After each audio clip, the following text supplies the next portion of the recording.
Oh, shit. Oh. Watch what you say. Hey, Bob, be careful now. I never watch what I say on these things. Welcome to the SF Virtual Happy Hour. Cheers. Cheers. Cheers. We have today these special guests. We have John Strednansky, one of the producers of Bay Area Godfathers Inside Metal, new documentary that's coming out. We have Say hi, John. So they know who you are. Oh, they got the names below. Okay. Yeah. And also set writer. So let's not forget that. Okay. Narrator. Yeah, And we have I did Bob. the narration, which was really kind of a highlight for me too. So that was pretty Okay. good. I think Jimmy was referring to a Metallica set. Yeah.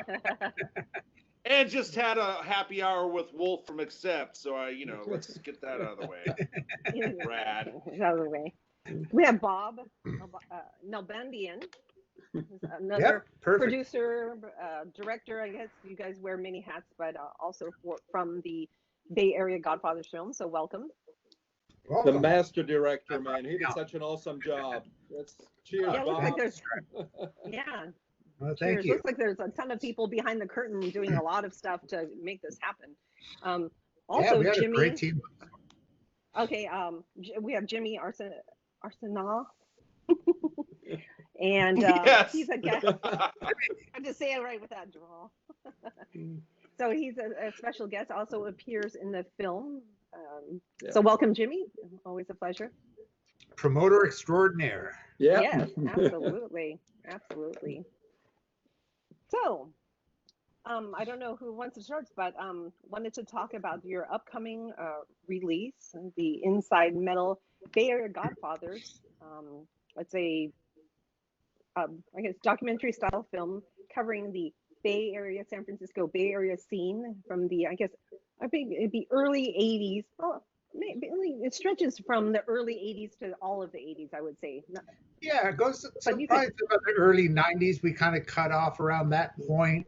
Right. And we actually got into the late 70s, going back to Yesterday and Today, who a lot of people don't realize they were, the 70s. But they started, I believe, in 74. They started doing their first shows in the Bay Area. So they've been around a while. We have, Mike Vardy, a lot of people talking about, the pre-metal scene of the Bay Area of the late 70s. That kind of leads into the Bay Area Godfathers of metal. But yeah, it's go ahead, John. Yeah, I mean, San Francisco was just so well known since the Summer of Love, right? Since the 60s, we had such a rich music scene, and it so that whole era from the 60s on, then the 70s when the hard rock stuff came out with bands like Montrose and such. It really, and Sammy Hagar and all of that, and it really set the stage then for the 80s where the movie really kicks in. But Bob is right. Yesterday and Today, later known as Y&T, were one of the key bands that kind of opened up the doors for many. Great. So Yeah, was this? Go on. Oh, I was just going to say, this is actually the fourth title of the Inside Metal series. The other three titles are on the LA scene, and this was the obvious choice. It was funny when we did our last title of the LA scene called Rise of LA Thrash Metal. We were talking a lot of the bands, from Metallica, Lars Ulrich, Dave Lombardo, talked about Slayer. Slayer's first shows were up in the Bay Area. Metallica's major shows, they used to come up to the Bay Area. Rocky from Suicidal talked about coming up to the Bay Area. David Ellison talked about the shows. So we're like, man, we got all this folks from the Bay Area. Let's complete this, do a full documentary. So each of the movies are 2 volumes, just so everyone knows. This is part 1 of Bay Area Godfathers, which comes out next week, this coming Tuesday, I guess. October 6th, my birthday, by the way. So Yes. Oh, happy birthday. Yeah. it just so happened to fall on my birthday. It wasn't planned, but kind of a good birthday present there. So yeah, it'll be out on a DVD and digital at Amazon Prime, iTunes, Google Play, most of the digital platforms, except Netflix. Okay. A little more difficult to get. Okay. You awesome. watch, that's going to happen eventually. Yeah. The theatrical trailer already is on Amazon Prime if you want to Oh, show cool. that one, that's the one that's already on Amazon Prime. People can look at it already tonight if they want to do that. Oh, really? Is nice. Yeah. Is it one of the existing ones that are Yeah, on the shorter YouTube? one. Yeah. Okay. Yeah. Should we just play? Should we play Yeah. it just so people that Sure. are watching the? Okay. Let's You do can that. put, yeah.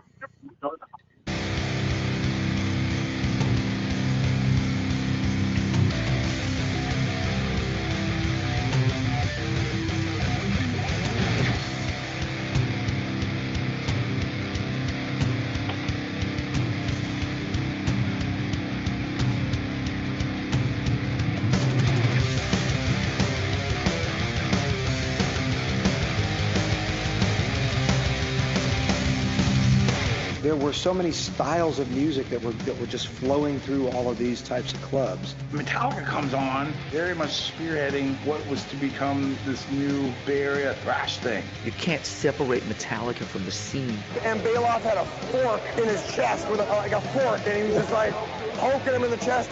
You want to see a party where, you know, it's like Animal House, literally? Go to Bailoff's Hell House in Oakland. That was unbelievable. There was really no competition between the bands. They were all friends, they were all brothers, they all supported each other, and that's what I loved about the San Francisco scene.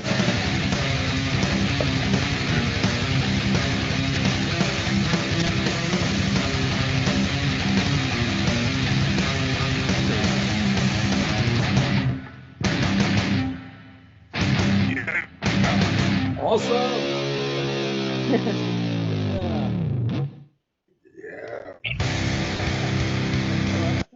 Yeah, why not say twice? It's a good trailer. It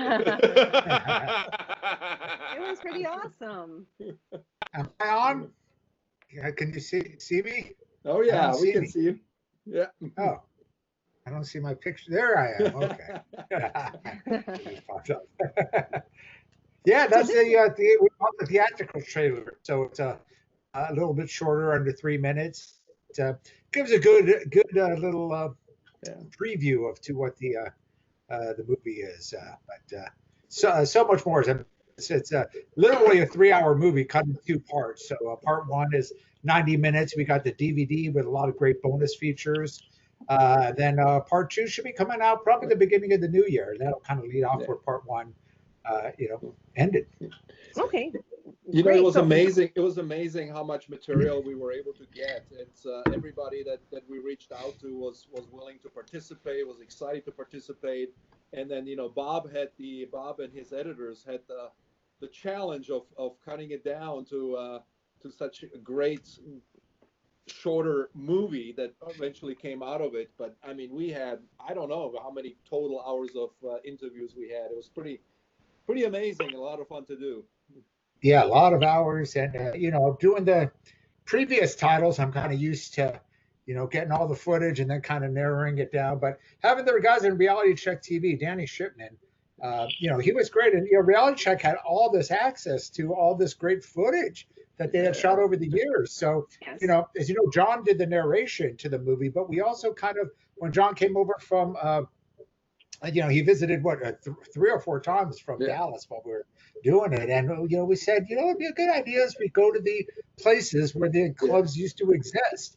And we did that. And the great thing is, Danny and Reality Check, they had original footage from the Stone and the old Waldorf and all these places. So we do like a little comparison of, show the old marquee of the Stone and then show it now, the Penthouse strip club, and how Right. gentrified, and how the other Palo Alto is like its office complex, and everything is just changed. But it was kind of fun to do. Yeah, the old Waldorf's now some lawyer office, things like that. It was a lot of fun to see. Yeah, You I guys, enjoyed that part. you guys need to hear something crazy that a lot of people don't know. You realize that before the Stone was to go away in San Francisco, Lars actually tried to step in and save the venue. Wow. And the city of San Francisco was just not having it. Basically, they wanted all of us to get down to the Soma district where they thought that the police could control that area more. And Lars, went to city council, tried to buy the venue, did a lot of things to try and make the Stone survive, but it just didn't happen. Yeah. Now it's a penthouse strip joint. I guess that's better. Yeah. I don't know. Right. Yeah, Well, yes. The before and after was really good, and it made me sad at the same time. It was nostalgic because of seeing it's like I remember hanging out, half the time, we were outside, blah blahing. It's like, oh, I guess the show is about to start, but just so much time spent in front of the Stone or across the street from the Stone where that parking lot was. I mean, just chit chatting and drinking and stuff. So just a lot of good times. But yeah, seeing all the new gentrification, the strip clubs or the office building, like you said, it was just really kind of bittersweet, right? Because we were lucky to have been there and experienced those things, and now it's just like, I guess things evolve, and that's just what happens, gentrification. So yeah, and now it's even crazier with the whole COVID thing. Slim says closed down. Right. Heard about coming, and who knows if some of the others. I don't know. Have you heard if the one here in San Jose, if the Ritz is going to continue, Jimmy? I don't know. I know that. I mean, I hope so, but I don't really have a lot of faith that it will. I mean. Luckily, what I've heard in the background is that the owner of the property is trying to be as lenient as he can with the business owners. But you're talking about a room that costs 25 G's a month to run, it's a big room, which is ludicrous in my opinion. But whatever. That's typical Bay Area rent. I mean, for a place that big, that's a big size room. So. Well, it's funny. I mean, not to get into the politics of it, but here's the fucking funny part about San Jose: they will give a corporate business $1 a month rent because they love corporate businesses, but then they'll put it to the mom and pop owners. It's the same everywhere. It's not just San Jose. Yeah. That's true. So, Bob, this was many years in the making. Can you tell me like what you started with, or did you have a plan? Did you have your to-do list of these bands that you wanted to contact, like kind of a storyboard of what you wanted to cover, or how did? I know you've done this before, so it wasn't your first rodeo. So what did you do? As I mentioned, it really came through from doing the LA titles and people talking about the Bay Area clubs, coming up to the Bay Area. So it really started in like some of those original interviews that you see of Lars and of Dave Meniketti. Because we use him for the LA titles because Y&T were a big part of that LA scene as well. They used to come down all the time. So we had a lot of interviews from, when we started about 2012 is I think when we started the Pioneers of LA Hard Rock and Metal, which was the first one. And that really goes into the 70s Van Halen era of the club scene. And, when I started it, I got introduced to Warren Croyle through my friend Joe Floyd, who plays guitar for the band Warrior, one of the greatest LA metal bands, Fighting for the Earth, if you remember that. Oh, yeah. And him and Warren, they were partners. They had a Silver Cloud recording studios together. Joe's a big producer as well. And, they were just fishing around the idea, Warren, about, doing a documentary series on the LA scene, or actually just a documentary. It kind of started out. Joe said, well, we got to get Bob involved and we should get Bob to direct it. So they pulled me in, and then we kind of talked about what our plan was. And I said, we could keep going with this with all the stuff we have. We can make it, we all agreed it could be like a series. And I said, yeah, we should start from the beginning because no one really talks about the pre-MTV era of the LA scene.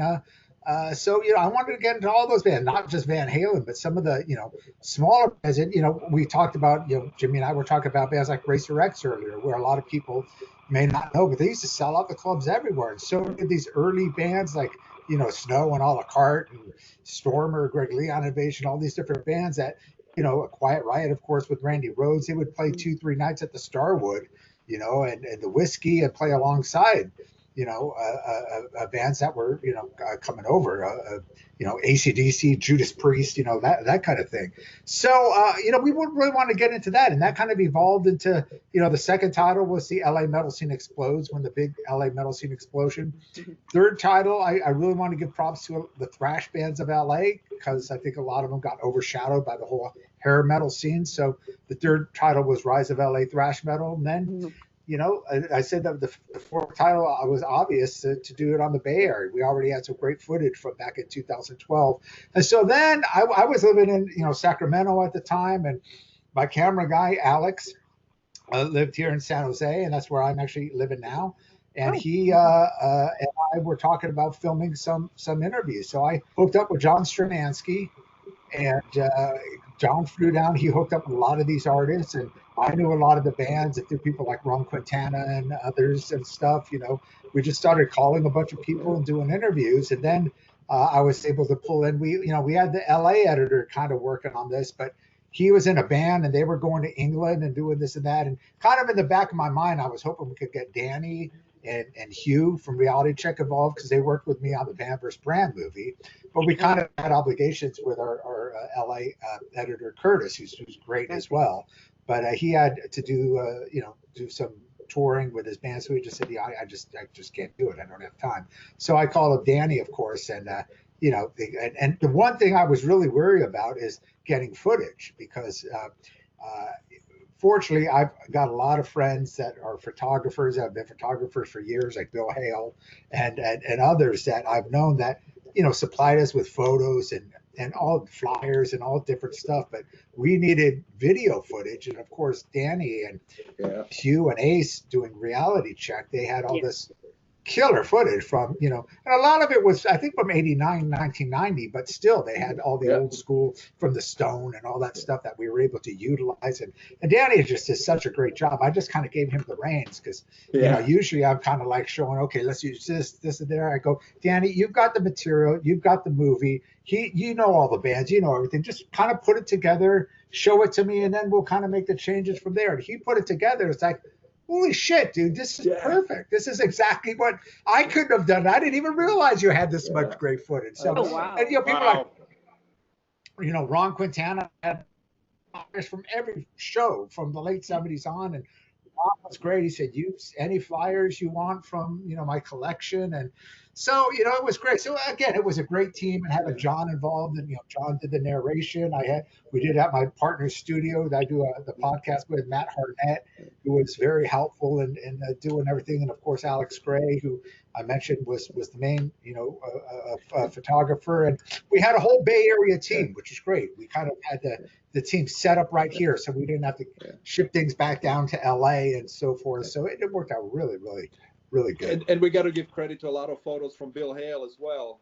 Bill Hale was my staff photographer and partner when I was doing Metal Rendezvous magazine, and he was with me side by side since the late 70s, taking pictures throughout that whole era. So he supplied a lot of the material as well for the movie. Really, a lot of classic photographs from him. Yeah. It's like I said, I hate to interrupt you guys, but like I said to Bob earlier and March as well, it's like getting to sit down and watch that thing, regardless of whether I was in it or not, it really was such a rush, an emotional, I was lucky that I got to be even a small part of that scene, but it was like that all of these memories came flooding back, and it was just like it was a love letter to Bay Area music. You guys really pulled off something that I think there's nothing that will ever top this first film that you put out. There's no way anybody can even touch this, because it just felt organic and it felt real, and all of the key players were involved, and they said the right things, and it just like it made you feel like you felt the camaraderie that was around back then during that day, where you got on stage and you wanted to kill another artist, but when you were off stage, you still had a beer with them, you still hung out, it was just all friends, and that scene's never been repeated before.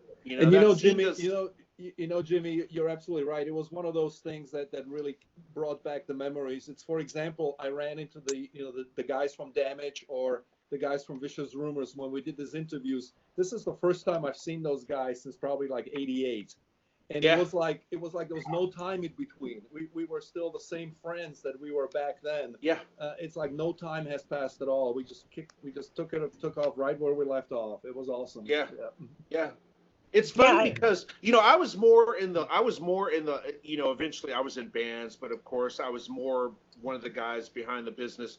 It was, even the guys that fucked up were still like, you didn't care. Like next week they were still coming to the club and you let them in because they were a part of that magic that made that venue happen. You know what I mean? It's like, how do you tell Jeff Thorpe he can't come in because he stole a beer from behind the bar? I mean, for example, you know, it's like, you're going to let Jeff Thorpe in. He's in fucking Vicious Rumors. I mean, he's part of the scene, you know?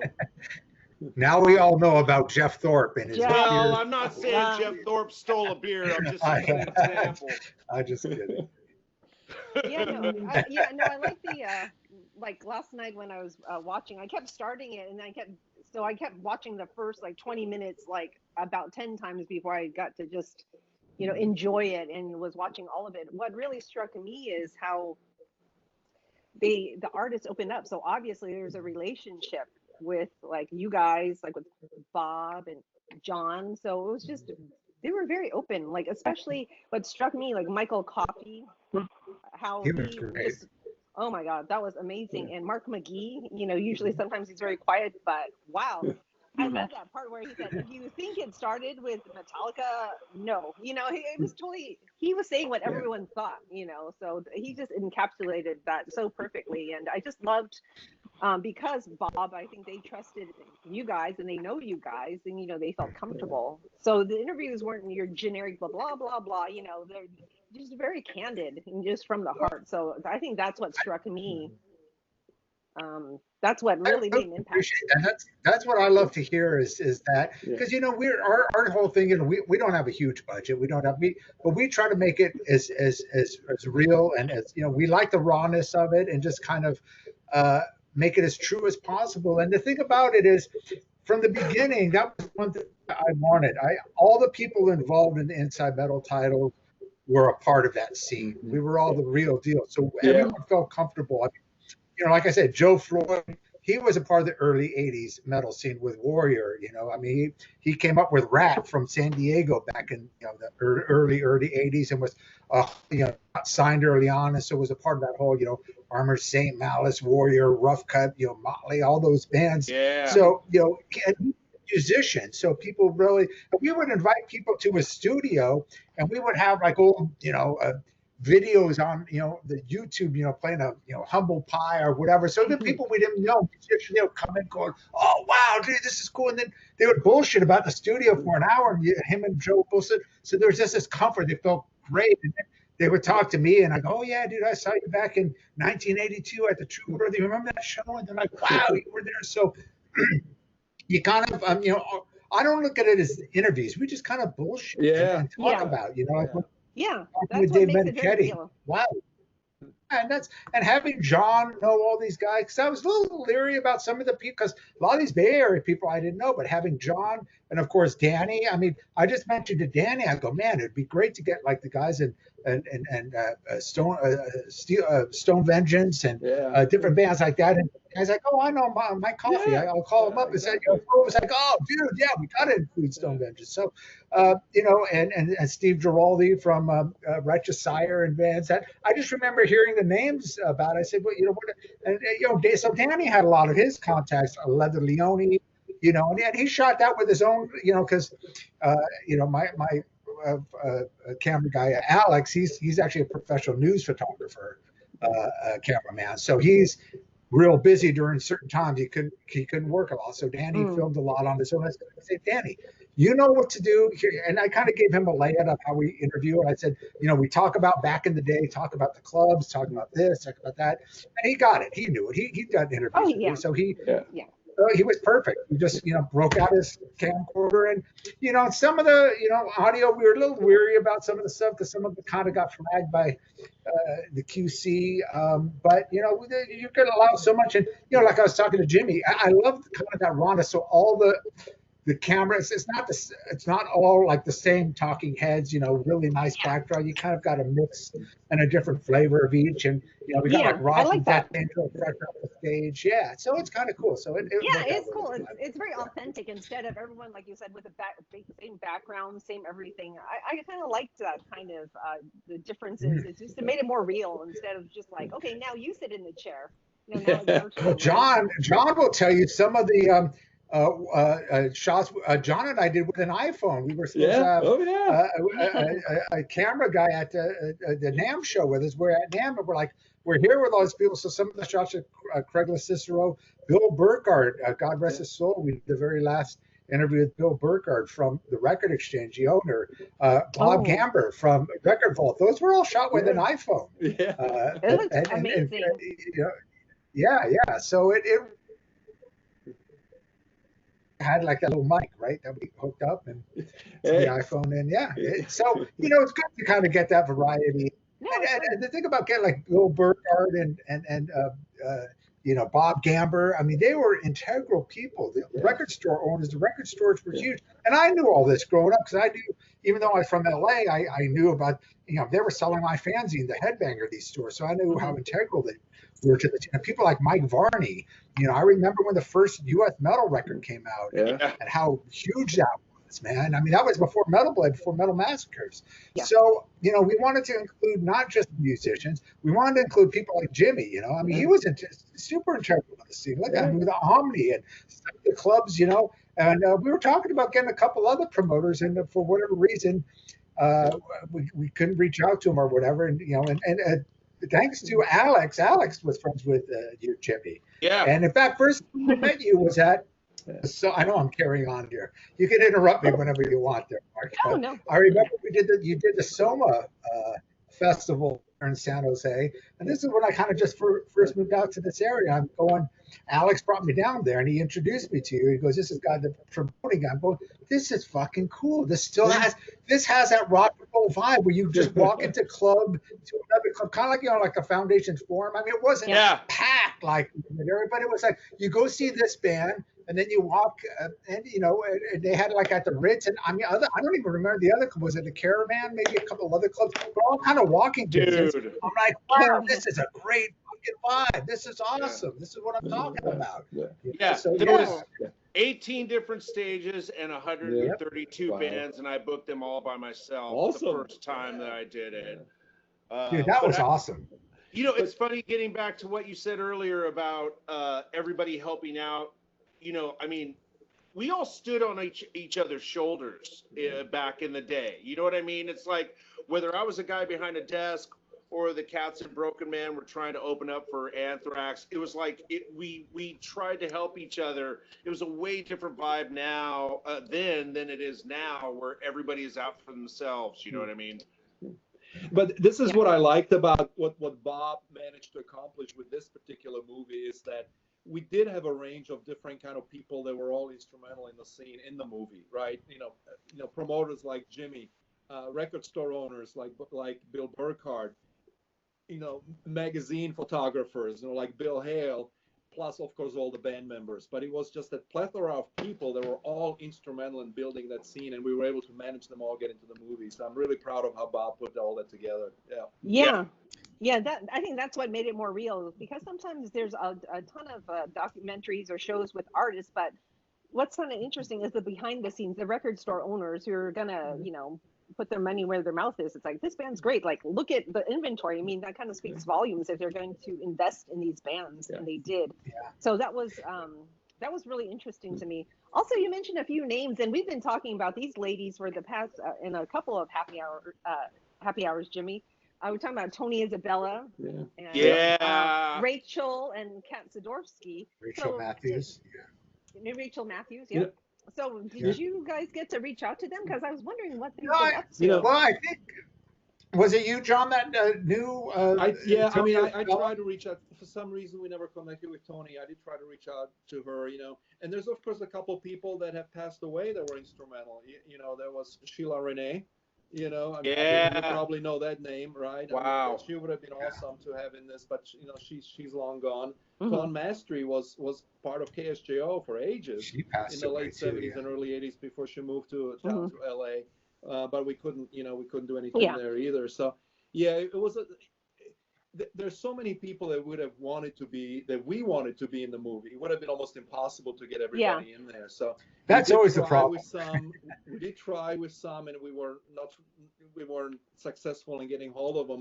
But I still feel we we had so many and so much talent in this movie that we were Yeah, able to no, get together. it was just amazing. The reason I bring those names up because those names have come up in this happy hour in the past couple of months. I was just wondering, hey, Tony was always very helpful and just like, hey, you need something? Like, what do you need? Like, call me, and she would get it. You know, it's like, Exodus, you want to go to the video shoot? You know, that Toxic Wolf thing. I'm like, sure. Oh, come down. You know, like, you know, interview Gary or whoever you want. So just, you know, they were so good. They really worked hard to get their band's names out there. So really have a lot of respect for those people.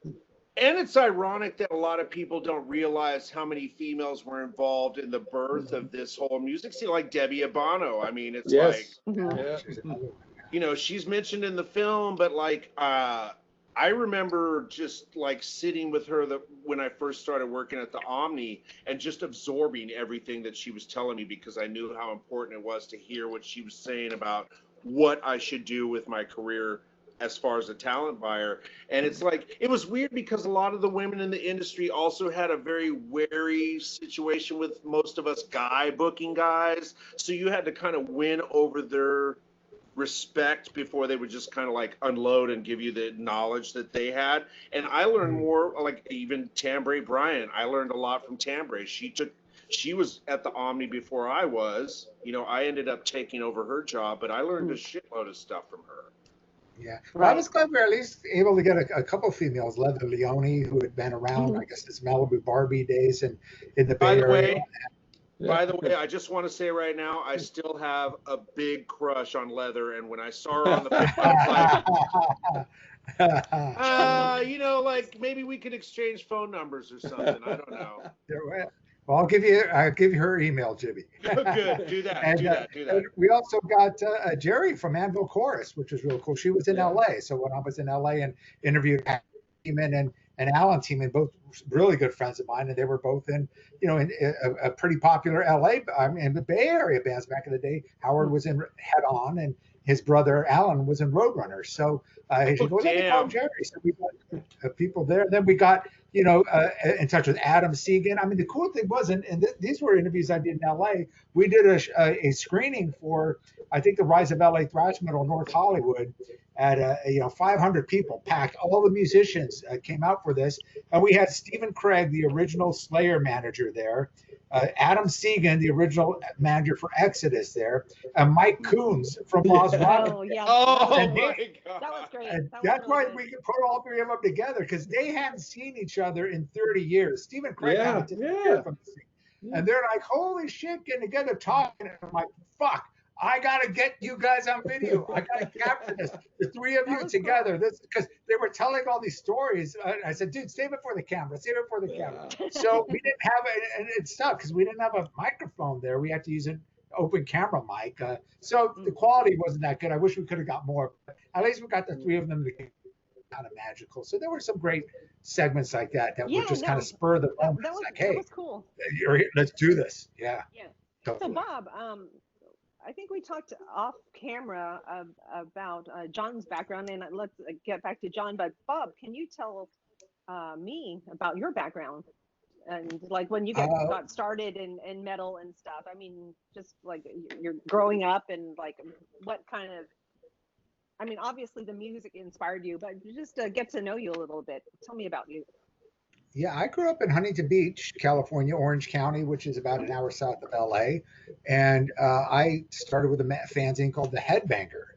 And Orange County had some great clubs there, the Woodstock, Radio City, Concert Factory. These were the clubs where Metallica did their first shows. And incidentally, Metallica, Lars lived in Newport. So I got to know Lars before Metallica, you know, when he was just forming the band. He came out at a condo, and he was going to be a tennis player. You know, his dad was a pro tennis player. And, you know, my good friend, Patrick Scott, became friends with Lars, and he calls me up one day. He goes, dude, you got to meet this guy. He's got the ultimate record collection. He's the biggest metal fan you could ever meet. You know, blah, blah. He's just going off about this guy.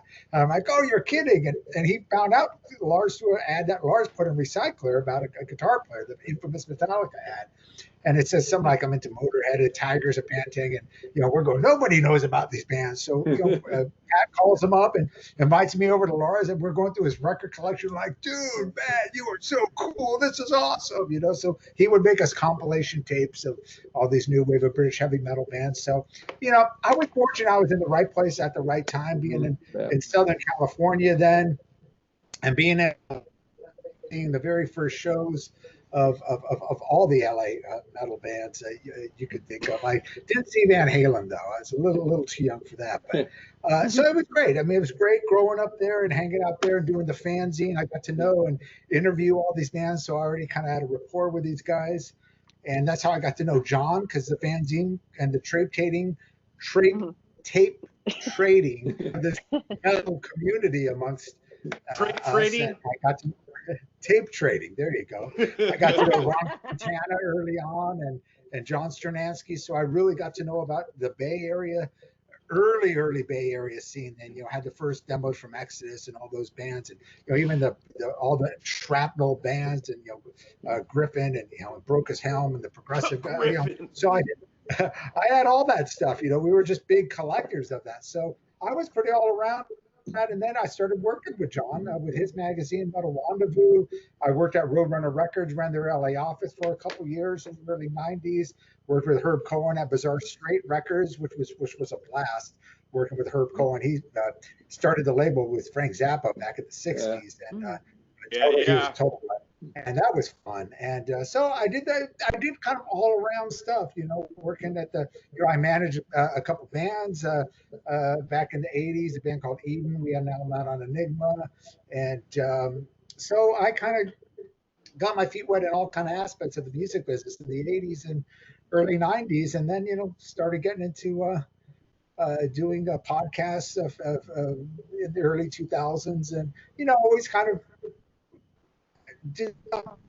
involved with stuff. We did a metal club for a while, John Bush and I and my buddy Toby, at the old club Lingerie and Dragonfly in LA called the Black Lodge. Oh my God. Yeah, so that was fun. That was just a crazy drunk experience, but a lot of fun. That was like late 90s, early 2000s. So, I just always the music, the metal music, and I didn't want to be in that corporate business of it. Like, I kind of got fed up with the record label. I liked the independent labels, but, I was doing some publicity and some other stuff here and there. It's like, I don't want it to be work and to be a business. I want to enjoy. So I just, fortunately, I was able to survive doing my own thing and just kind of doing that. And then the movie came along and it's like, this is exactly what I want to do. So there you go. Yeah. Very cool. Thank you for sharing that. I was like, I need to find out. John, do you want to share your background? Sure. So I think we mentioned earlier. I mean, I grew up in Germany in my preteen years, and I was totally into that European English glam scene, right? Slate, Sweet, and my first crush that I'm still in crush with was Susie Quattro. Jimmy. Yes. That's me. Yeah, that new documentary's coming out too. I already saw it, and I actually got to finally meet her. Meet her a few years ago, so that was pretty awesome. But coming to America in the mid '70s, it was especially to California and Monterey. It was, it was the Eagles and Fleetwood Mac, right, were the big bands, and nobody was really into the hard rock. I was kind of the outsider. I was a, immigrant, into heavy metal and hard rock, and a soccer player. So I was kind of an outsider in high school. But that's where I met Bill Hale, who eventually became the photographer later, and we started the magazine in the early '80s.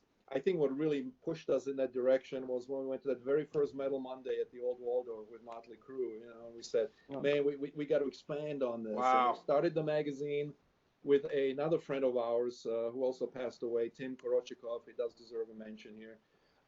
But the first issue was like 20 copies stapled together in the corner, right? The last issue that we published in 1988 had 120,000 copies full color with international distribution. So, I mean, we took this from a fanzine to sorry, Bob, to say it, almost a corporate magazine, when we no, which one? All the others, like my magazine and Ron Quintana's lasted for a good long time, but you were one of the very few that took it to that level where you were competing with the Hit Paraders at RIP, full color Yeah, so we were pretty fortunate. Again, we were Go also ahead, in Jimmy. the right place at the right Jimmy, time. you have a question? Yeah. I was going to say real quick, there were 3 magazines that I went to get every time I went to Tower Records in Mountain View. It was Kerrang, Metal Rendezvous, and the Japanese magazine Burn, which I couldn't read because it was all in Japanese. And it was so expensive too, wasn't it? Like $10.99 It was like 20. Yeah, it was like 20 bucks, right? You know, and it's like, what the fuck? I think I bought one, but the pictures, the photography, of the Japanese magazines were John Harrell, I got to give John Harrell props, the photographer for Burn magazine. He contributed a ton of photos for the whole Inside Metal series. And you know, it was Metal Rendezvous that gave me the opportunity to get to know all these bands that now paid off and try to track them all down. And they were so, what you mentioned, March, they were really open with us because we built those relationships. I was booking shows myself down in Monterey for a while. You know, I had bands, a lot of the San Francisco bands playing, like Lars Rocket and Now and Death Angel. They all came down to play down there, you know, for me in Monterey for a while. So, yeah, and they all stayed in my house because that's just the way it was done back then. Right. In the 80s. And then after Metal Rendezvous folded at recession time, I did work for Metal Hammer for a while and also was a U.S. correspondent for Headbangers Ball magazine.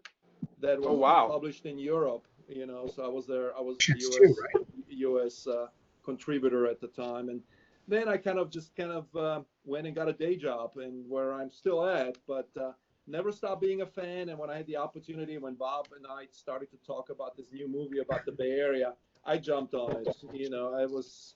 Again, I think it was mentioned a lot. This whole emotional thing just came back, and the nostalgia and the feeling about all the good stuff that we experienced and the excitement that we had. So I'm happy to be here now today with a movie coming out on Tuesday. Yeah, that's so exciting. Yeah. Yeah, no, congratulations again. So, like I said, you guys did a fucking killer job. I mean, I've watched it probably 10 times already. You guys, especially the way you captured certain personalities in our scene, like Zetro, that were just like, you know, it's like, I mean, that guy is one of the funniest fucking guys I've ever known in rock and roll, and he just has such a way of delivering a story. Man, it was such podcast too. Yeah, really cool.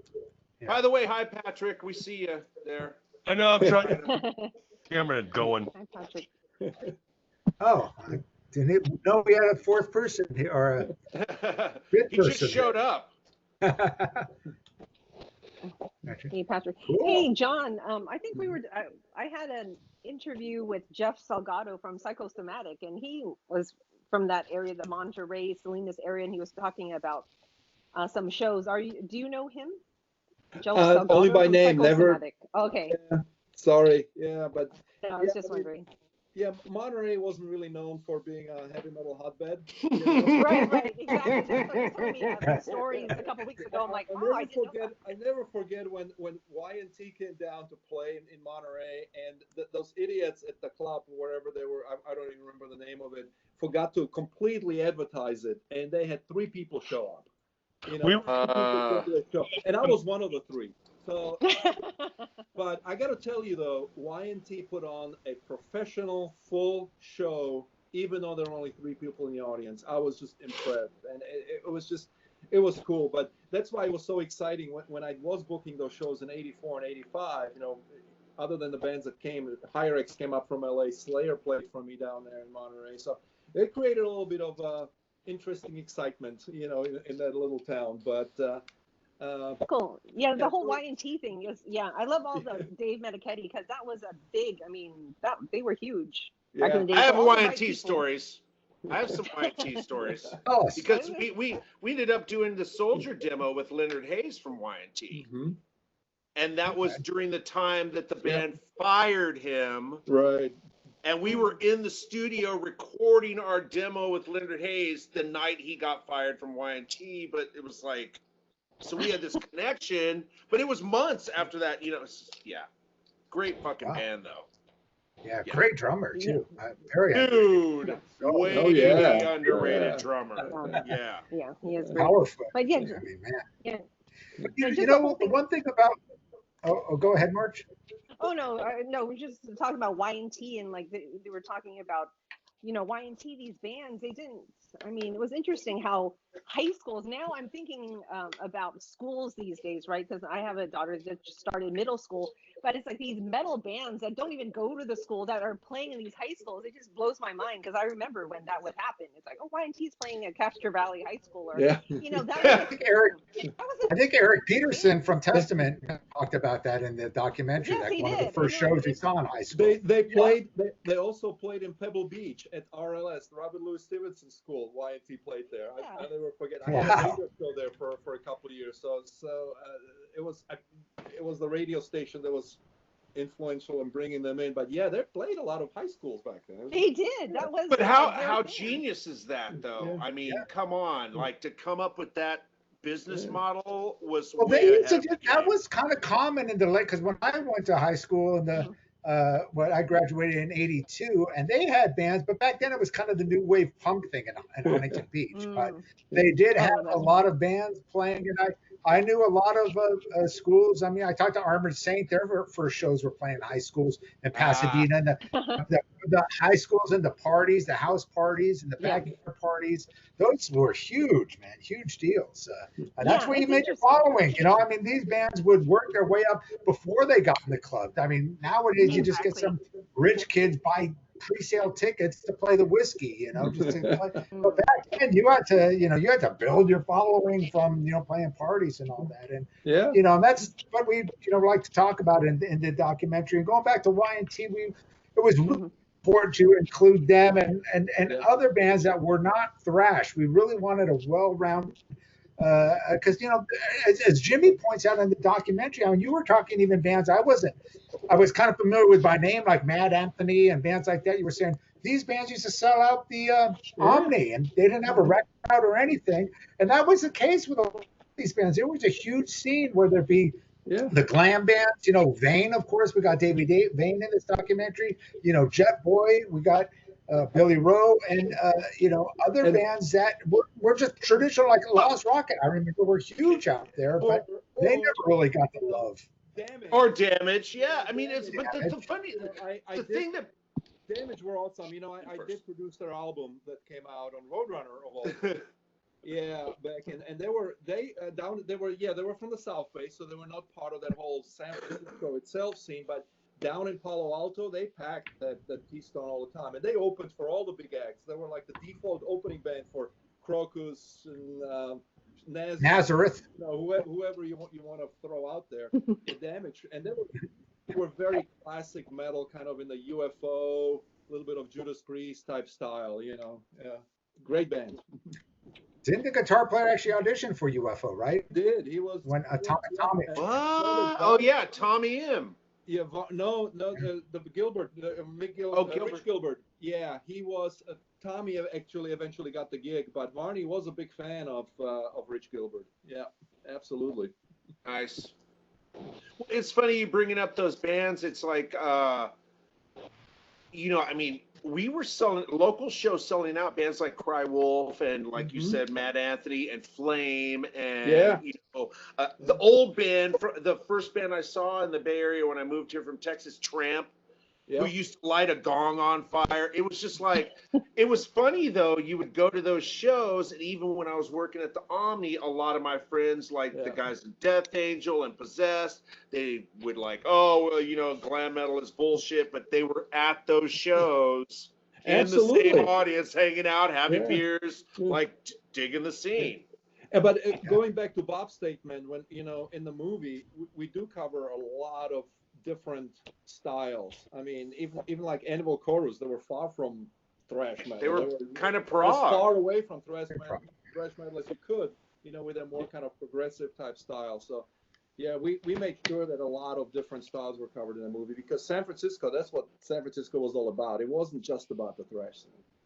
No, it was heavy music and pop music. It all worked in the same vein. Everybody it was rock and roll.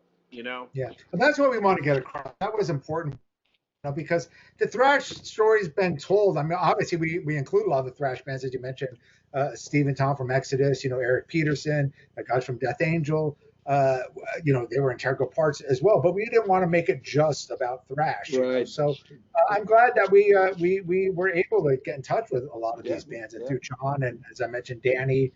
I know this guy. I know, so it was like, perfect, man. Let's do it. So this movie came across really, really easy. Just it flowed, so easily, and it just took so long to finally get out because we were working on this. I think we debuted it in January at the NAMM show at the Hall of Heavy Metal History, and so we've been kind of sitting on this for a while. But it's great that we were finally getting it. And then, of course, we had to cancel all the screenings, which would have been great. We had a great one planned in San Francisco at the Roxy in San Francisco. I mean, we had 40 band members going to come down, and then COVID hit. It's like, I mean, we were had counting. to cancel it. Yeah, we were counting the days. It's like, come on, it's 10 days before the showing. Are they going to shut down San Francisco? Remember, Bob? You and I were just I remember at first it's like, okay, they said no gatherings of 200 or more, and we're like, the theater holds 184 people. And then it became no gatherings of 100 or more. Right. Like, no gatherings of 50 or more.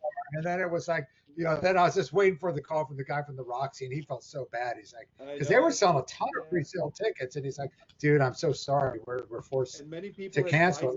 We had stuff set up in LA and Vegas and others, so all of them. It was and Portland.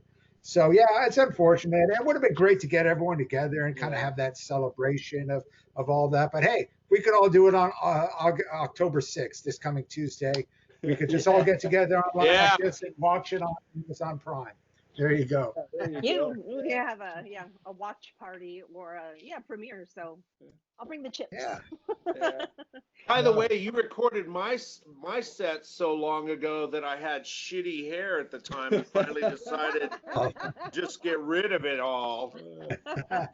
Yeah, you were one of the original ones. Yeah, I got to say, one of the first, because Alex says, "Oh, I know Jimmy, the promoter, guy," and I'm like, "Yeah." So that worked out really well, and I'm so glad that we. And you guys made me look so good. Like I've got that red dragon behind me, and I'm living in this shitty duplex with my roommate, and I look like a pro. I've got this great setting. Everybody's thinking Jimmy's got money. No, I don't. But he's got Alex is a pro cameraman, and he really knew how to set things up. Dude, he shot my stuff so well. I'm like, okay. He was. I think yours was one of the best. Stuff shot. Yeah. I got emotional that we're able to get Bill Burkhart into the movie. He passed away about a year and a half ago now, but he was so important to that scene that I'm really glad that he's in the movie. Yeah. A lot of people gave him props, like Brian Brinkerhoff and others really said, Bill Burkhart was like, By the way, side story, Brian Brinkerhoff used to hang out with me when I was in the band Soldier while I was booking the Omni. And we put Brian Brinkerhoff in his first mosh pit at the Omni. But like a dummy, he went in with his glasses on.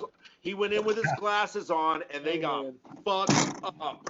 I can't imagine Brian being in a mosh pit. Dude, ask him about me, him, and Rick putting him into a mosh pit at the Omni.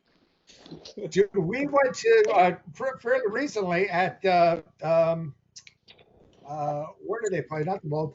Judas Priest in Saxon. Judas Priest, Saxon, and Black Star Riders, I believe it was. And then they came around with Uriah Heep, but I think that's just the Judas Priest Saxon show. We went into pit for Saxon, Brian and I, and he had his credit card, and he's just buying me and Alex beers all night. And it's like, dude, you're having another one, And he said his mom just killed him. His wife just killed him the next day. What the fuck? He got so hammered, and he left his buddy. He came with another, left him upstairs, came down with me. We were in the like third row, just going crazy for Saxon. When I go to these shows, I'm like a 15-year-old kid. I don't give a fuck. We're down there, and he's sweating and has his beard. He's like, it was fun. But yeah, Brian's a great guy. Really cool. That's fun. Yeah, that was a great show, and the Uriah Heep was amazing too for that one. The War. That's what I was thinking. The Warfield. Yeah, it was great. Oh yeah, the Warfield was a venue we didn't even go visit on our field trip there. Yeah, that's true. Well, some that's reason still there. The war, Yeah. Yeah.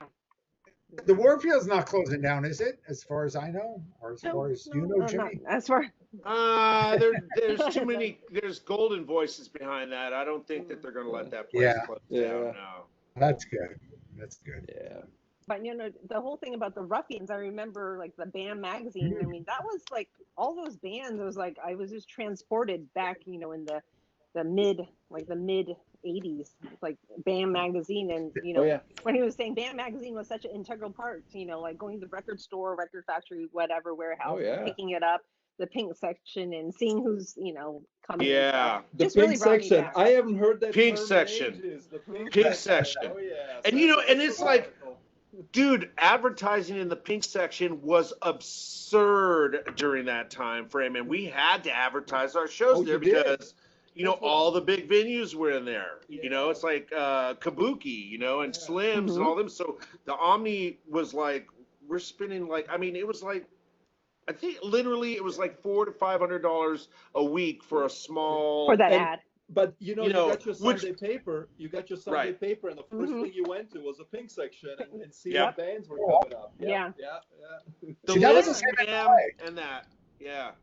Yeah, you had to have the listings, and that was the cool thing about promoters there in clubs back then. This was obviously pre-internet, but you would every weekend you would pick up. I would pick up or the Sunday calendar, LA Times calendars, see who's playing, or pick up BAM magazine as far as the local bands. Whiskey, Roxy, all those. That was kind of where you got your info from. So Yeah. Or it was very. Or on my end, trying to get the attention of a Joel Selvin who did Oh, the look, we music. got Craig Locicero on. What's up? What's up, Eric? Craig. Joel Selvin used to do the. I Joel think Selvin, buddy. what? I think I recognize everybody. Oh, cool. How you doing, Craig? Hey, there you are. Craig. How's it going, guys? Let me guess, you're wearing 49er gear. No, I'm not. Well, my hat, but no, this is Okay. Ferrari. Oh, Okay. Psych. Yeah, no, we were just talking about like the pink section, and also another big one was the SF Weekly and the SF Guardian. So those were pretty big and stuff back in the day. They're all gone though. Yeah, they're all gone. You could find so many musicians back then too. I think you guys probably covered that already. That's how we got Russ. Russ was an ad in the back of BAM. Oh, really? Yeah. I don't know what it said exactly because I think Leroy, our old guitar player, the guy that was before me before the name Forbidden Evil, he actually found him. So, but that was how, But continue. I'm here to listen. No, I'm glad you you joined. I was just talking to my buddy Bob Gamber down in Monterey, and he said that you came by the store down there not that long ago. Well, I had my maybe wife. it's a year ago now with COVID. I don't know how time goes anymore. Almost a year. It was great. He was just so animated. Yeah. Oh yeah. He's great. It was so great to get him on this as well. Thanks to John. I couldn't believe it. Yeah, I went to both stores, the Record Vault and the Record Exchange. How many times I ran into these guys without knowing who they were, including Tim Healy, my man now, And I didn't realize I bought Kill 'Em All from Tim Healy when he was a kid. Like, that was you? Like, so. Yeah. So when was the interview with Craig? I mean, those look more recent than, of course, Jimmy's, because I'm just going by the hair and stuff. When was Craig? We did two interviews with Craig. Well, I mentioned we did some iPhone interviews. The original interview we did with Craig was at the NAMM show. Right. Yes. We just did that like a hotel room, and we used an iPhone, and so we used some of those segments. And then we had what was that, an Exodus show when you and Gene were? Or Gene was playing with Testament, I think, with Exodus and Testament, I believe. And they were in the back of the bus. And I said, well, let's get you guys together, man. So, and Gene, I've known Gene since he was 14 years old. He used to write for my fanzine, and of course, Gene's from LA, so Long Beach, and so I know he was a big part of the Bay Area scene too. When Gene would always tell me, and it was funny because Gene was like 4 or 5 years younger than me when I was growing up, when the San Francisco scene was happening. He used to come up here at 14, 15 years old, and I would be all jealous. Like, you motherfucker. He would tell me how great, oh, man, we saw this at the Ruthie's Inn. Oh, it's crazy. You got to come out, Bob. And I'm like, dude, I can't afford it, you know. But you know, he got his older sister, Lisa, that would take him up and whatnot. So, but yeah, Gene knew that scene really well. So it was great to have Gene and Craig on together in some of those. Yeah. You guys got a lot in the part 2 as well. Craig. There's more. Oh yeah, there'll be a part 2 coming. Oh yeah, a next lot year. You know, early next year. It's only the first half. What really made me laugh was when I was watching the credits, and it was that last scene that was the. I thought you were like that. Yeah, it's hilarious because that's typical Steve DiGiorgio. You know, we're trying to get him to go back there in the back of the bus to do this. He's like, we're talking about thrash metal. He's all, good for you. I love that. I told Danny, I said, dude, you got to make this the ending quote on the credits, right when the credits end. Make that the ending quote. That will be perfect to end the movie. Yeah, that worked out really well. When I really only got to know him when I toured with Death, and he was the guy. If anyone was having a really good time, he would make sure he brings it right back down to reality. Like he would.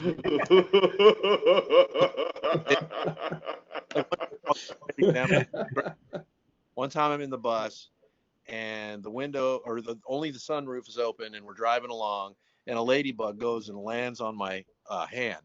I'm like, look, a ladybug. Is all. Why don't you go take it back to your bunk and fuck it? And I was like, oh, good luck. No. That's great. I like it. That's just typical Steve. One in every crowd, though. Oh yeah. He is saucy. Yeah. I love him. So you said it would be ready by. So is it already the film? Is it already edited? Part 2, Bob, or what's the status? Yeah. We had that ready in early. I think in January we finished up part 1 and part 2. Okay. We can't. I kept telling Warren. I said, dude, let's get this out at least to the artists and the press people so they can see part 2. No. Got to keep it separate. And I understand business wise. Yeah. But we've got part 2. You've seen part 2, obviously, John. You've got. Yep. Of course. Part 2. It's a little bit more exciting. It really gets into the debauchery and gets into the individual fans talking about the camaraderie, and it's a little bit grittier and kind of really gets deep into the scene. And usually that's how the part 2s are. But unfortunately, we can't get that out to even privately. We're going to set up probably a Vimeo link, hopefully in about a month or so for everyone, Craig and Jimmy and everyone involved. And I was hoping you'd say that. I was like kind of bummed out, man. I used to get swag all the time. Hey, part of it's a little more behind closed doors. If that might be one way of describing it. Yeah, absolutely, a little more of the nitty gritty, what was happening after the shows and that kind of stuff. So. What did I say in the second part? Did I say anything I shouldn't have? I didn't. I think both you and no, just kidding. Both you and Craig have some great kind of. Actually, toward the end, nice. When you're talking, I don't want to give a spoil alert, but you talk about how the scene has changed, the club scene, and how important it is to really go out and support these clubs, and it's really cool. So cool. So much has changed since even then, but I just want to give you guys. I got to give you guys. I wasn't here, and whoever's listened, but I mean this probably was my favorite documentary you've done so far for a lot of reasons, and probably the biggest one. It's really good, dude. It was edited well, but the biggest thing to me was that there was tons of stuff I didn't know, and I thought I've heard a lot. Like the whole Mike Varney aspect, I thought was just probably the most fascinating. Varney, guy. I didn't even know he was this is a little off subject, but he's a huge fan of my last band, Spiral Arms. I had no idea. I was turned on when I recorded a song a couple months ago, and they said, "Hey, we ran into Mike Varney in Las Vegas at that whatever the festival that is," and he goes, and I guess Cornbread walked up to him and said, "Dude, I'm a huge fan of your stuff." He's all, "I'm a huge fan of your stuff," and he pulled out his phone and he showed him a playlist of all our albums, all our demos, things. Hey, he's a true fan, Varney. Man, he is. Yeah, dude. Craig, that to me that's an awesome compliment, Craig, because me, if coming from the magazine business, right? One of my favorite interviews is when during the interview I learned something about that artist. That I'm just not going in and just asking stupid questions. So when you tell me that you learned something from this documentary, it tells me we did uncover some really cool shit. So thank you. That's a great compliment. Thank you. Well, I was really enjoying it. I hate to interrupt, but I also, No, you're not. That's real journalism, though. I mean, what you basically are doing is you're doing journalism through film, and it's unbiased. You're there as an observer, and you're letting all of these people tell these amazing stories. It's like you just get to sit back and ride. It's history. It's history. Yeah, it's history, and it's like, again, I loved Murder in the Front Row, but I have to say this film is it just feels more like what I felt during that era. I love the Murder in the Front Row book. The documentary was great, but the way you guys chopped this together, it's just like, I felt like I was back in the club scene back then. I felt like I was around those people again. Yeah, that's great. That's awesome. That aspect, and I think Murder in the Front Row is fantastic, but I think it is. It got caught in politics a little bit. And there's nothing wrong with it. It's a great movie. In fact, it's the production value is fantastic. You can't deny that. It just skipped a lot. Definitely. Really, it didn't anger me really, but what I did notice in what is probably the best part of that movie, not to get into too much of that movie, but is it tells Gary Kirk, and that's really the story, because without Gary Kirk being the genesis of all, Metallica wouldn't have been Metallica. Exodus, Exodus, Slayer was Slayer, and no Megadeth. So all these, it tells the real genesis of like thrash metal from that standpoint. You can get into like, there was this band, and why didn't they get it? Why didn't this person get it? Like, you just can't fill up that kind of movie. You're always going to get that. We have a 3-hour movie, as I said, 2 parts. We're still going to go, you should have got this. It's like, you could only put so many people in, but and ours, we didn't want. I mean, obviously, Murder in the Front Row is a great story about thrash, and so is Get Thrashed and a lot of others. But all the movies concentrate on the thrash scene of the Bay Area. We wanted to see different. I mean, we wanted to cover the whole spectrum. Yeah, we wanted to cover and go back to YNT and Mike Varney and start from the 70s and how it evolved into the. Well, your film is the crib notes to the Murder in the Front Row. Like, all of the things that people don't know about that scene surrounding what happened with metal, because like we said, I mean, there were, Matt Anthony was selling out the Omni, and they had no record deal. Kid Blue was selling out the Omni, It's weird. That was head on packed. Head on. The places too, Or Roadrunner, who you mentioned earlier. I forgot all about Roadrunner. I'm like, oh my God, Roadrunner. Yeah. Shit. Yeah, they played down in Monterey for me as well, which was kind of funny too. And they did that. Even nobody's heard of them, and yet I had a full house down in Monterey for them. Yeah.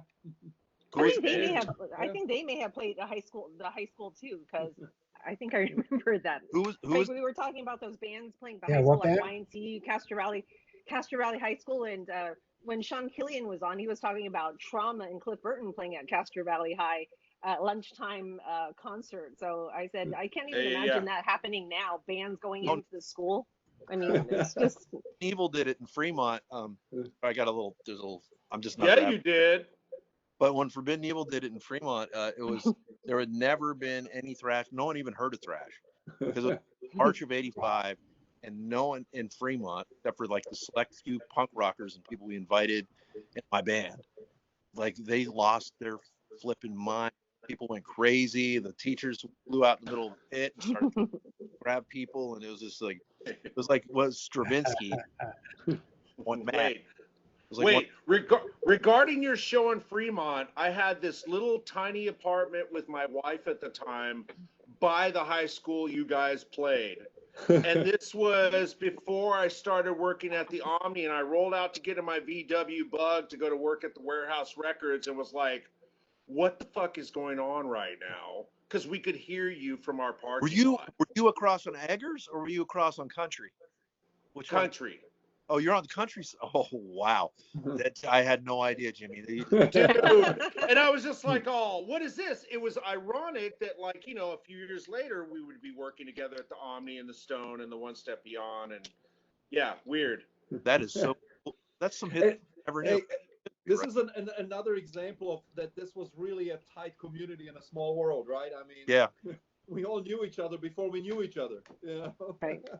Exactly. And you know, I'm personally, just speaking for myself, I mean, I'm really proud to know all these people after all these years, and when I see, you know, 99% of them, it's like a really good feeling. Everyone, like I said, I think I even said in the movie, like we're all just like so happy to have lived that together. Yeah, you know, like yeah.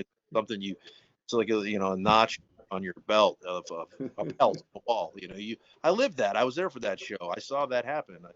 It's really cool, and I'm glad I'm still, you know, sharing those memories with you guys. Yeah. Oh, another part that was really moving to me and I almost cried was seeing Jason Becker, and the whole Jason and Marty thing was really cool. I really enjoyed that. And He's it was amazing. It really is. Was so that was really great. Yeah, I was so.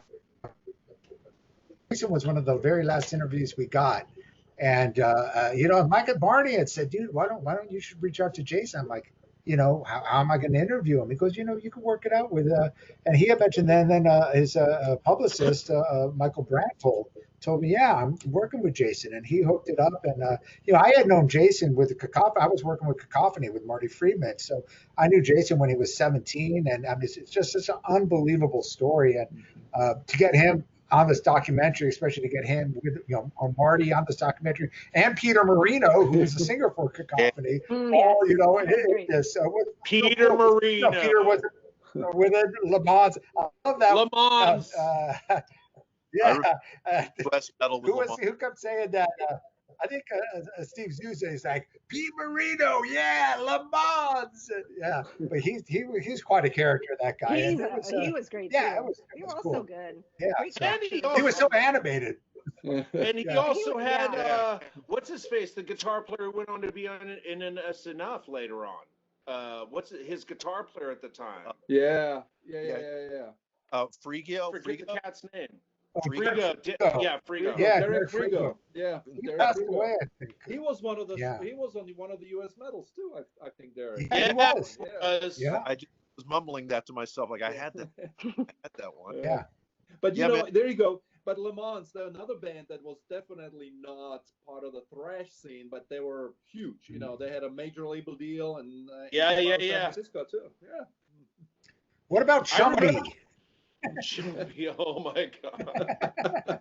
Hey, Bob, didn't the day that you interviewed Jason, that was the day I did an interview over at your friend's apartment, wasn't it? Because you guys went straight from there, I believe, and you went up to Jason, and you're going to come back to the Violence show, but you didn't go to the Violence show. It was all the same. That is correct. We did the podcast with Matt Harnett, the Shockwave Skull Sessions.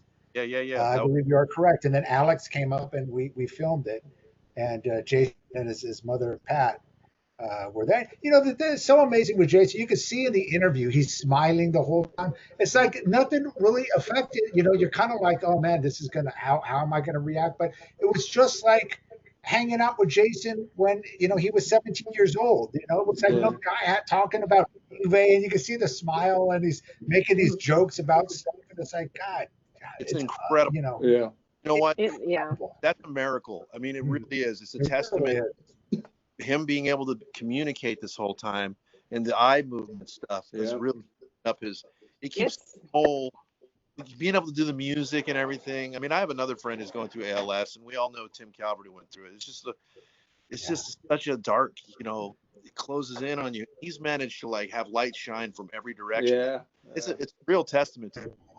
Yeah, it's very inspirational. And then it just makes me feel like I should be doing more if, you know, I mean, it's so inspirational just to see that. Like, I nearly cried when I, you know, saw him on there, and I was like, this is so special, this documentary to have. And then both of them too. It was just so special. All these faces and names maybe we haven't heard of or thought of in a long time. And just seeing that was just really brought me back. So thank you guys so much. Yeah, it was great. We got Marty. A gift.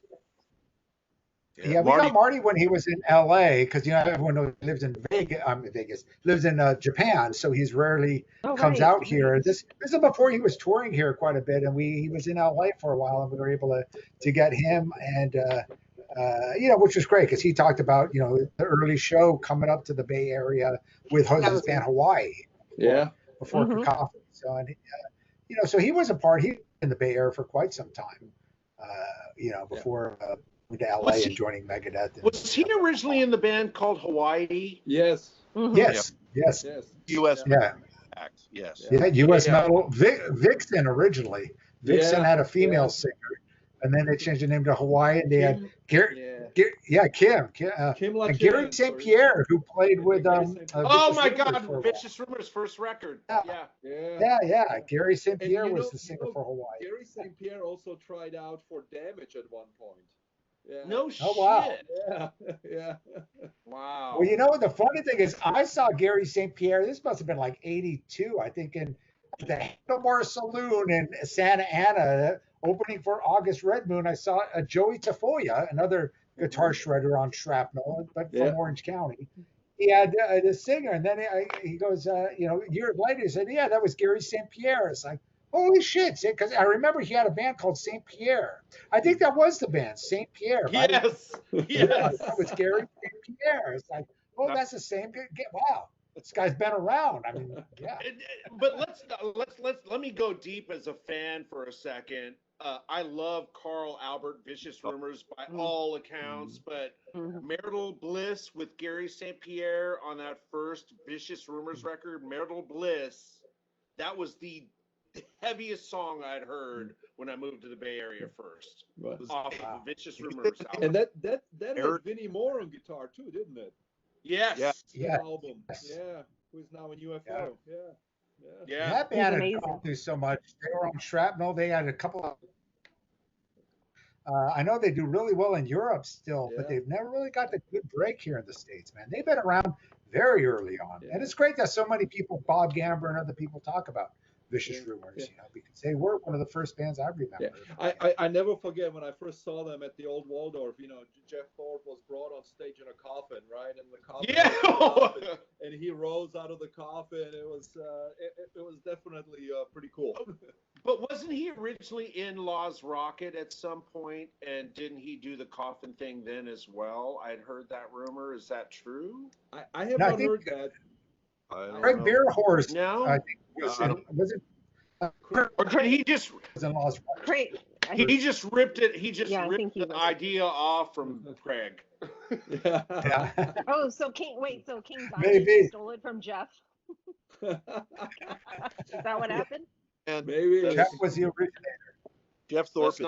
Let's not bring up King Diamond. No. Why? Area. But Jeff Thorpe is an establishment. I cannot believe, you say that about certain musicians, but Jeff has kept that boat afloat with all different oars and changed out the bottom and the wood and just everything's changed the boat. But Jeff is still the captain. Yeah. And he survived those 90s, right? Where that was just so unfashionable for what he was doing. But he survived it. My old band Soldier, who was disdained by a lot of the heavy community, even though I booked the Edge, or the Omni, rather, we rehearsed right next door to them, and there were times when we would just beg them to just sit and watch them rehearse because they were such a fucking dynamic band. Yeah. They were, and they still are. I mean, he's always going to have talented people with him. He doesn't do that for. Everyone's going to go. I love Alex Jeff. And I went down at a club in Santa Cruz about, I guess, not even a couple years ago, and they still killed it. Oh yeah. And he's still putting out killer records. So. And they have a new album. Who was that, Bob? Came out like 2 weeks ago. Yeah. Bob, who was that in Santa Cruz?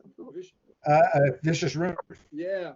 Oh, they have a new album out in Europe. Just came out 2 weeks ago. Yeah. And it's killer. Yeah. It is. Yeah, I heard a couple songs. It's really good. I got to listen to it. I've not heard it. Have you heard the new Armored Saint, by the way? Yeah. I've heard a few songs. It's amazing. Wow. Amazing. Dude, last year I saw them at Dynamo, and it was I think it was 30 years to the year that we played with Forbidden, and them and Sabotage and Second Reich all played. And I'll tell you, I was standing next to the organizers, and I got goosebumps 5 times. They were John Bush was. He does not. He doesn't. It's just cool to see some of these bands still do so well. I got to give a plug to my buddies, Accept, right? Their new stuff. Oh, yeah. Wait till you hear the new album that's going to come out in January. I've heard most of it, and it kills. A single came out today, Undertaker. Check it out. I'll check it out for sure. Check it out. But wait a minute, Craig, didn't you? By the way, I agree. You already fucking said earlier that I love Accept. Don't even fucking get me going there. But by the way, Craig, didn't you guys play with Saxon and Armored Saint at the Rock Bar? Yeah, at the Rock Bar. Yeah. Oh, wow. Biff Byford is walking around the VIP section upstairs, just where the artists hang out. And he's walking around in boxer shorts and going, I seem to have lost my pants. Lost my trousers. He's looking amazing. I seem to have lost my pants. Yeah, he was like walking. Yeah, he was walking around half naked. Yeah. Biff has got legendary knobby knees. Like, check this out. So my assistant, Richard Alexander Ross, who Craig knows very well at the Rock Bar, or the place that shall not be named, Rob Halford gave Richard his laundered cartoon socks as a gift for taking care of him the whole weekend he was there, which was amazing. I was like, oh, what do I get? He's all, nothing, Jimmy. You get nothing. That was in San Jose, right? The Rock Bar? Yes. San Jose, yeah. Yeah. Wow. I missed, like I said, it was just. Halford played the Rock Bar? Where was I? What happened? No, not Halford. Armored Saint Saxon. Oh, you're talking about Biff. Sorry. Yeah, Biff. Sorry. Yeah. Oh, Biff. Not okay. Halford. No, fuck. No, not Halford. Okay. Wait, I'll say Halford had cartoon socks. I wouldn't even meet fucking Halford, and you've seen the video on Facebook. I wouldn't even talk to him. I was terrified. Halford definitely wear cartoon socks, like with cat. No. Black Have you knee watched highs, maybe. Halford is a very, very colorful character who likes to he got a lot of humor he runs with. Dude, I'm on his Instagram page, and I posted a picture of my cat to his page, and he loved it, and I felt like I just hung out with him for the best, man. I've interviewed him a few times. Great guy. And we would always get back to, no matter what they were promoting, if it was a new record or his clothing line or a Christmas album or something, I'd always get back to early Priest, when they played the Starwood and all this. And he loved talking about those. Oh yeah. That's awesome. Yeah. Yes.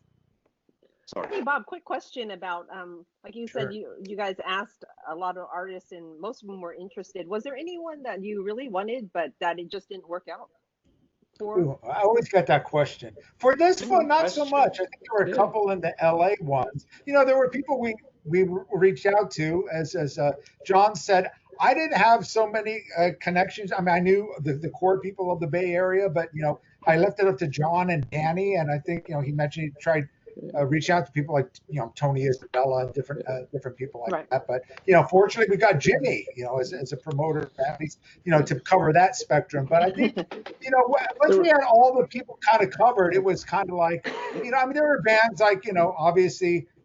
We didn't want to again get too into thrash. Sure, we could have got someone from Violence and Possessed. They kind of reached out after, and I had them on Facebook. Oh man, I would have loved to have done it. You kind of feel bad, but you can only do so much. But everyone was that's true. No one declined as far as I know.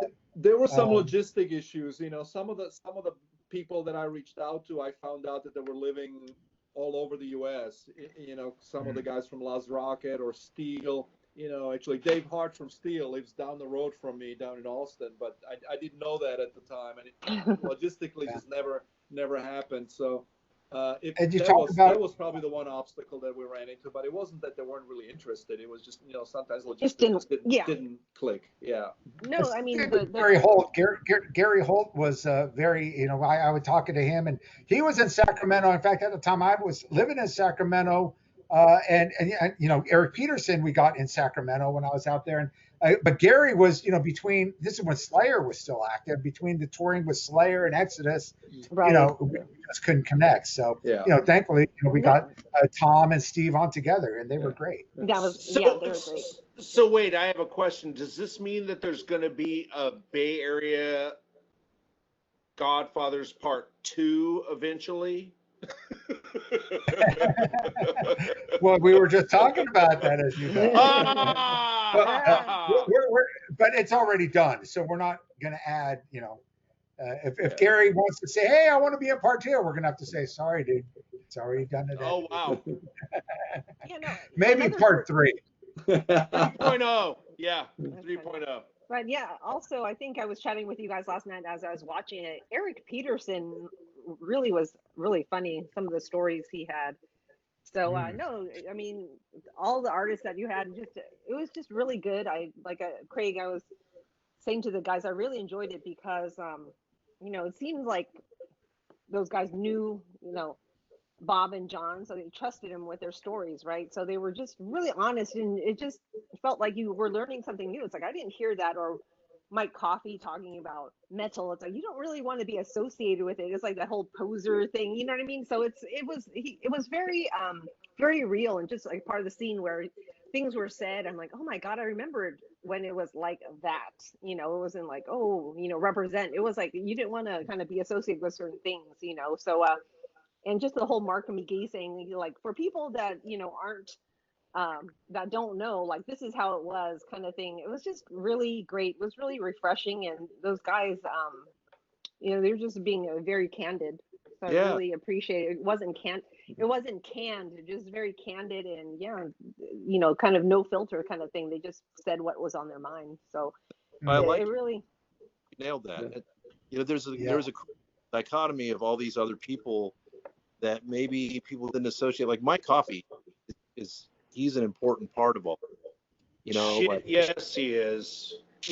And, they got overlooked, not by us, because we played with them a bunch. We Forbidden Evil, like West liked us so much, put us on gigs with Stone Vengeance too, and we played some really Stone Vengeance.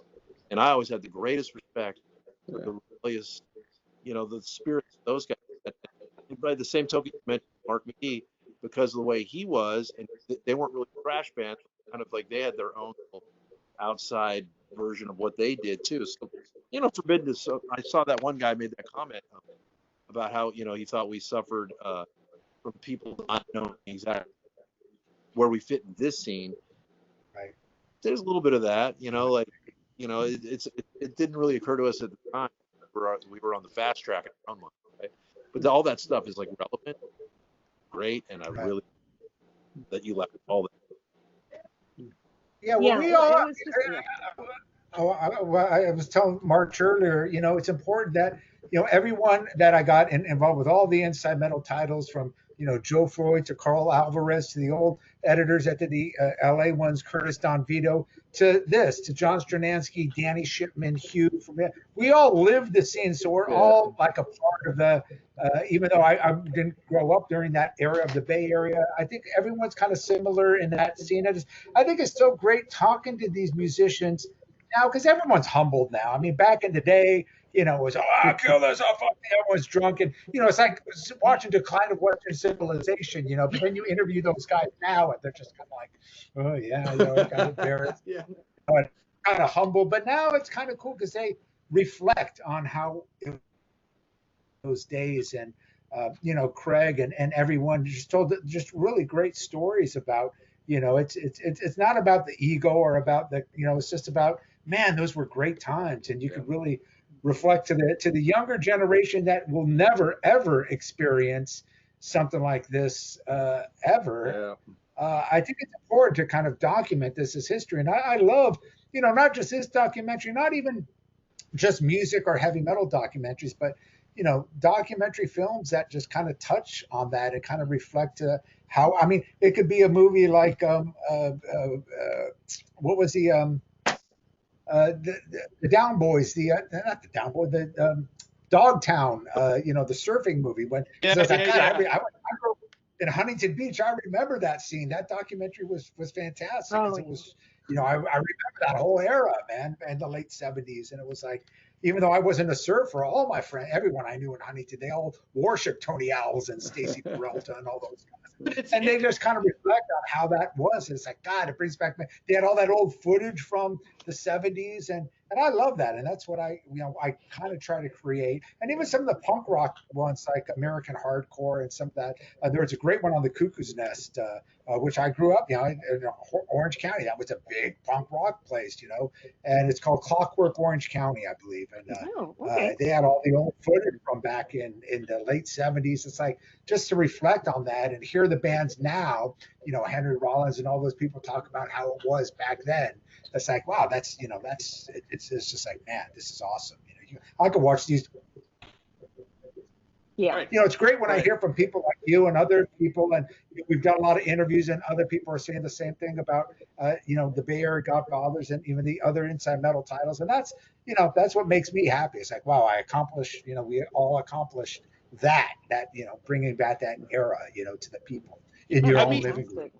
I think what's cool about the fact that you guys are releasing these videos is the same as like there's another documentary called Hired Guns about all the guys that played on records. It's like I'm seeing a shift in younger people starting to go back and dig deep like we did when we might have been heavy music fans, but we also loved Motown. We also loved electric like orchestra, FM radio, Foreigner, whatever, Rainbow, all these bands. But now I'm seeing these younger kids showing up to shows. Like the last 3 shows I saw were ELO, Muse, and another show which I can't remember, and I was seeing 12-year-olds rolling in with the band shirts of these artists, and I was just like, what the fuck is going on? And this is just like in January, February, not even a year ago. So there's kind of a regeneration right now for the music industry. I really honestly think, and I'm not just like being a hoper,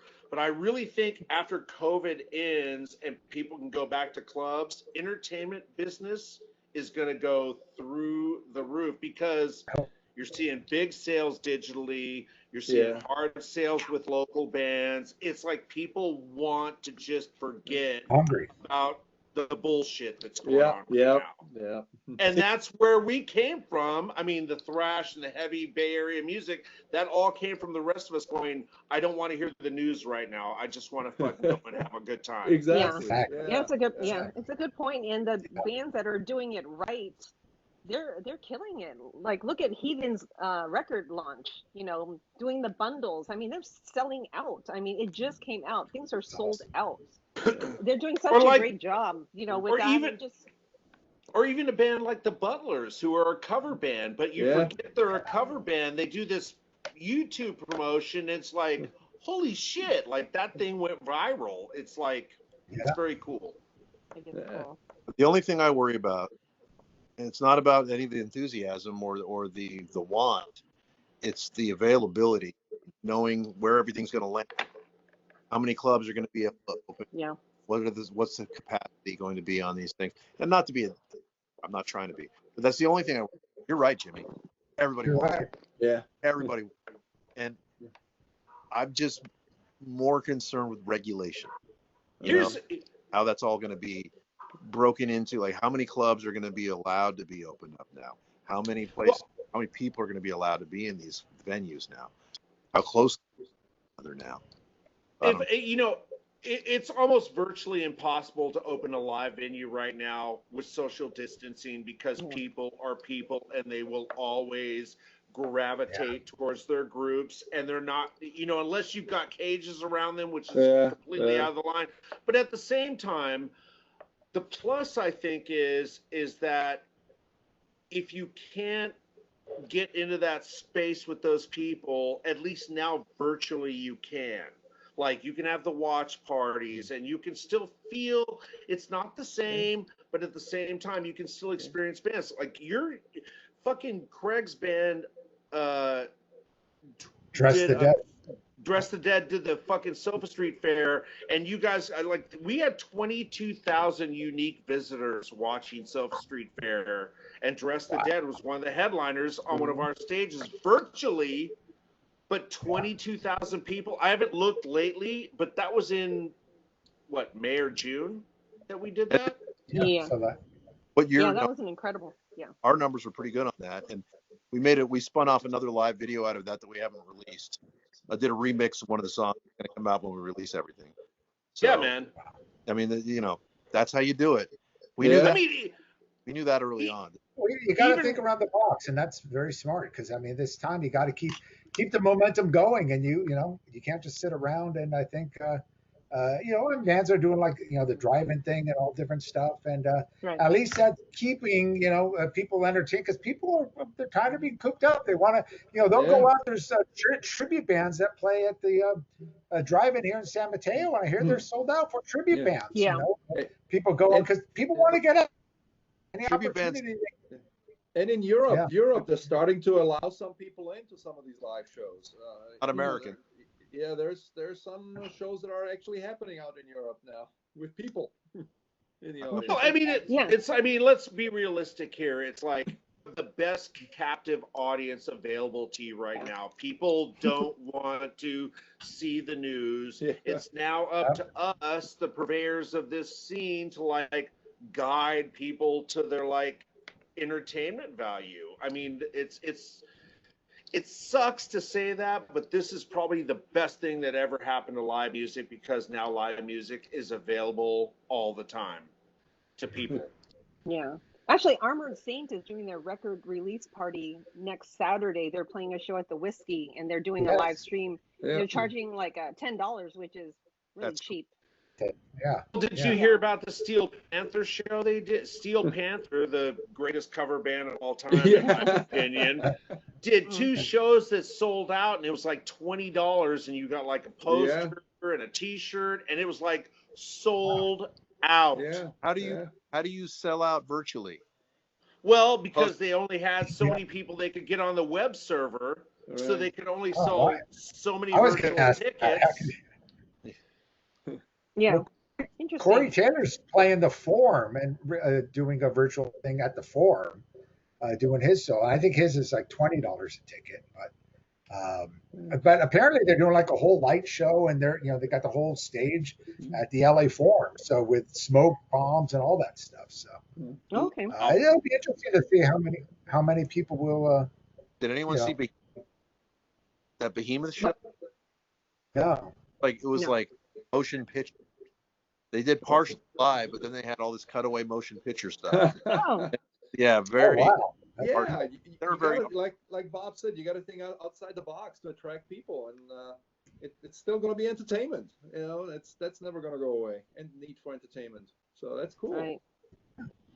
But again, I still feel like this is the best time for artists to like attack that audience. I hate to be the business guy in all of this, but let's be realistic. If these artists, including our old classic friends that are on the documentary that you cats did, wanted to seize the moment, this is the time to do it because people just want to tune out and get entertained. Yeah. And so Jimmy, we're going to hold you to this, and we're going to make sure that the Bay Area Godfathers documentary makes it to #1.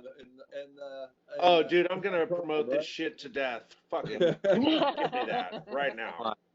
I love that Facebook video you did. Sharing it, but I guess the file was too big. It took forever, and it never was actually able. I wasn't able to share it, but I did love that little video you did. Thank you, promoting man. the movie. Thank you. Yeah, that made me want to hunt it down. Then I saw your email later that night, and I looked at it. I watched. Yeah, Craig got a hold of me right away. He said, "Oh yeah, I heard from Jimmy. He's read about it." So and I showed it to my buddy Sleaze, and he was smiling. He's like, "Dude, that's so awesome." It was. Yeah, Guys, It's a good fucking documentary, dude. I'm not even shitting you. I mean, like I said, even if I wasn't in it, I was just like, holy shit! Like, it's so many memories, like good times. Yeah. I've got So, going, so guys. I've got to go. thanks. Got to help break down some boxes and. Hey, good seeing you, tomorrow. Hey, thanks for joining in, Craig. I appreciate it. Yeah. No, I'm glad Great you did. to see you. Thank you. I especially wanted to compliment you guys on a job well done. Just like both Jimmy and Mark said, it's really good. All right. And but yeah, I'll see you guys soon. Yeah. Thanks, Thank Craig. you. All right. Bye, Mark. Bye, James. Bye.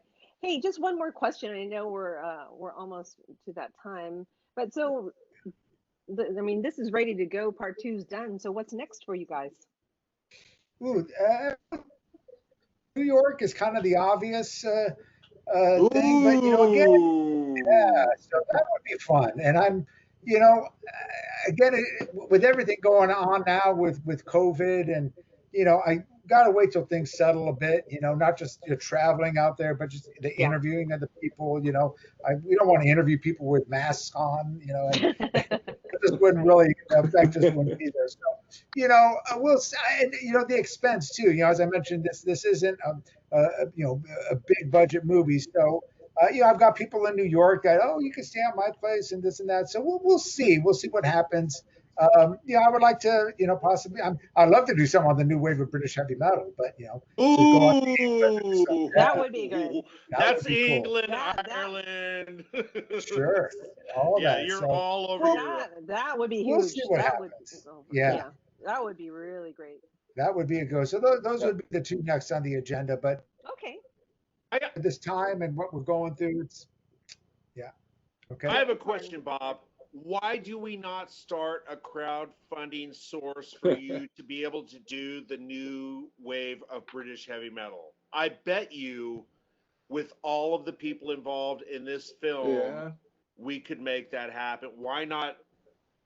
I mean, if you want me to set it up, get at me privately, and I'll set up the crowdfunding source. We'll talk about that because it's not something I want to really do, just because, you know. But if we could get outside, you know, everyone's doing that now. At first, I was kind of like, I don't know if we actually did a crowdfunding for our first movie because we did in the theaters. We got in the theaters, and it was very unorganized. The people that did the theater thing, it wasn't, but it was good that we actually got in the theaters, and that got us a lot of good press. So it's not something I'm opposed to. I'll message you privately, and we'll talk about it. Let's talk about it, because I would love to get people to finance that, and you might be surprised that you might actually be able to. Yeah, that would be cool to do. I'm in. I'm all in. Yeah. You and John can go and interview like all the guys in Europe. Yeah, why the fuck not? Hey, bring in the German scene. That's another one of my strengths. Well, hell, dude, come on now. Early Scorpions, come on now. Except, you're talking about the crowdfunding. You know who had a great crowdfunding campaign was Kiko. Were you guys following that? I mean, he got a ton. From Megadeth. Mm-hmm. Oh, really?